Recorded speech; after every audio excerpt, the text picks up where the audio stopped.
You've probably seen the headlines "Wealth explodes after 1 crore"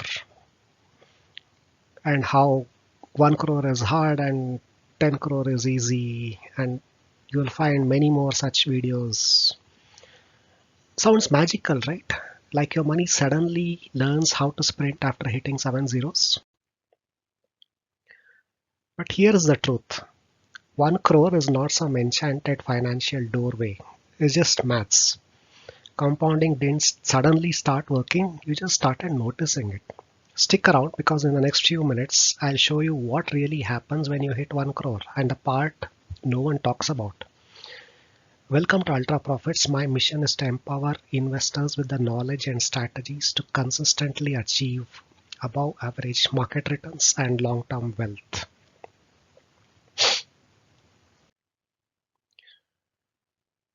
Let's get this straight.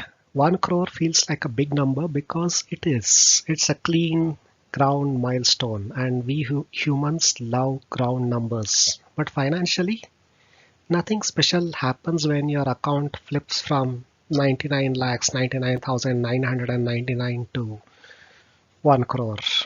No drum roll, no algorithm that magically increases your returns, just more zeros. Here's why people think wealth explodes after 1 crore. It's compounding.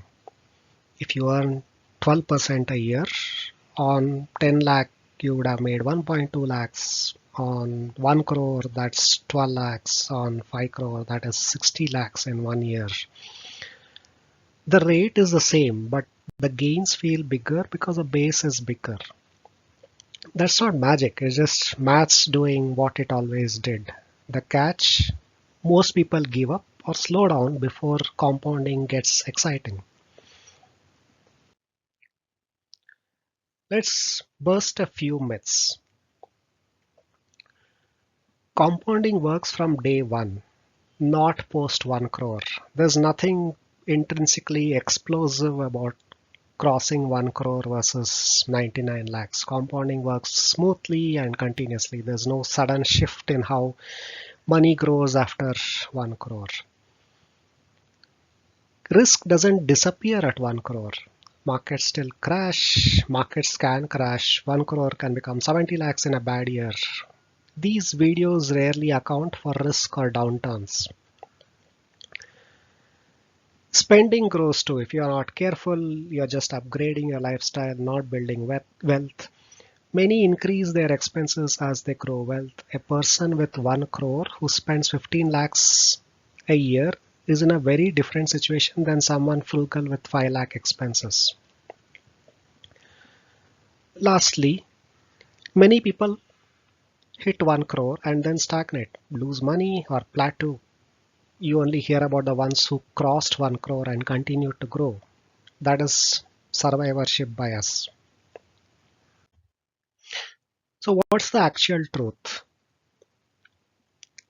Yes, wealth does grow faster once your base capital is larger, but the process is gradual, not magical. 1 crore is not a gateway to financial nirvana. Disciplined investing, low expenses, good decisions, and time matter far more. Compounding feels slow at first, but over long periods, the growth accelerates. Your goal should be to stay in the game long enough for it to work. The number 1 crore is just a checkpoint, not a destination. If you found this helpful, drop a comment saying it's just maths, so I know you are one of the rational ones. Like, share, and subscribe if you are tired of financial fairy tales and want more honest takes like this. Thank you.